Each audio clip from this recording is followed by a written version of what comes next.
আসসালামু আলাইকুম রহমতুল্লাহি বারাকাতুহু। সবাই কেমন আছেন? আলহামদুলিল্লাহ, আমি ভালো আছি আপনাদের দোয়ায়।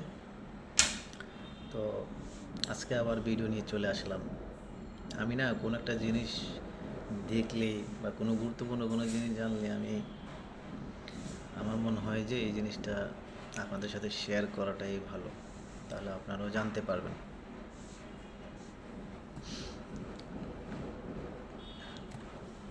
বিষয়টা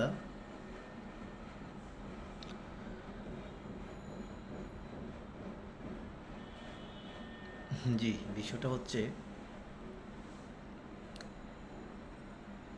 এই বৃষ্টির দিনে ট্রাফিক এখনও কিন্তু সব জায়গায় আগের মতো যেরকম আমরা ট্রাফিকে যেরকম একটা তৎপর দেখতাম, এখন কিন্তু ওইরকম এখনও হয় নাই। যদিও এর কয়েকটা কারণ আছে। তো এটা আমি কেন বললাম,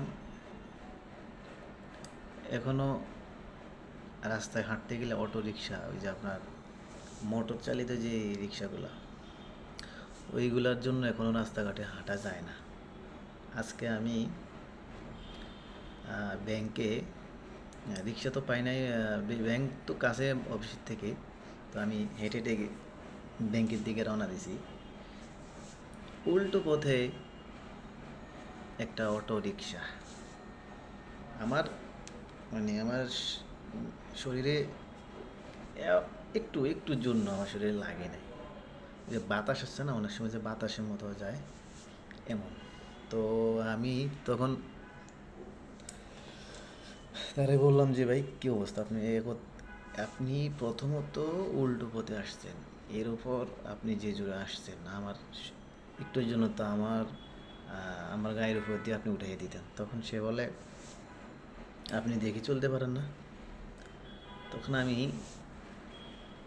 মুচকি হেসে তাকে বললাম, ভাই আমি দেখে চলবো? দেখে চলার তো কথা আপনার, কারণ আপনি উল্টো পথে আসছেন।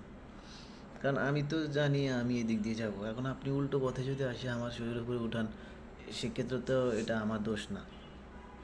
প্রথমত আমি যেই কোনো কাজে, শুধু এই জিনিসটা না, যেই কোনো কাজে আমি প্রথমত যেই কোনো কাজে আমি গরম হই না। প্রথমত ভাবি দরকার কি, সুন্দর করে কথা বলে যদি জিনিসটা সমাধান হয়, তাহলে তো আমার গরম দরকার নেই, প্রশ্নে ওঠে না। তো সে আমার সাথে তর্ক, সে আমার উল্টো বলে দেশ স্বাধীন হয়েছে, এখনও আপনারা স্বাধীন হন নাই। আমি আবারও মুচকে এসে বললাম, ওই কি স্বাধীন হই নাই? এই যে হাঁটতাছি স্বাধীনভাবে, দেখেন নাই? এরপরে ঠিক আছে ভাই। লাস্টে অবশেষে সে ভাই আমি তাড়া আছে, এই কারণে আমি জোরে আসছি। তা আমি বললাম, এই কথাটা আপনি প্রথমে যদি বলতেন তাহলে তো আমি আপনারা এত কিছু বলতাম না। তো আমি আসলে ভিডিওটার উদ্দেশ্য হচ্ছে আপনার এখনও অনেক অটো রিক্সা আছে যারা উল্টো পথে এখনও, তারা তারা আসলে কি, তারা এখন একটা সুযোগ পাইছে, আমি বলি সুযোগটা কি, আমি বলি সুযোগটা পাইছে। তারা মনে করে যে এখন উল্টো পথে গেলে পুলিশকে তাদের কিছু বলবে কিনা, যদি কিছু বলে থাকে তখন তারা প্রতিবাদ করবে, এই ধারণাটা তাদের মধ্যে ক্রিয়েট হয়েছে।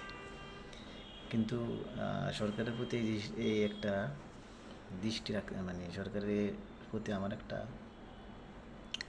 আবদার, আবদারে বলতে পারে না, আমি কি ক্ষুদ্র মানুষ, আমার আবদারে কি আসে যায়, তারপরে আমি বললাম আর কি। সেটা হচ্ছে পুলিশদেরকে আপনারা কঠোর হওয়ার জন্য বলার প্রয়োজন।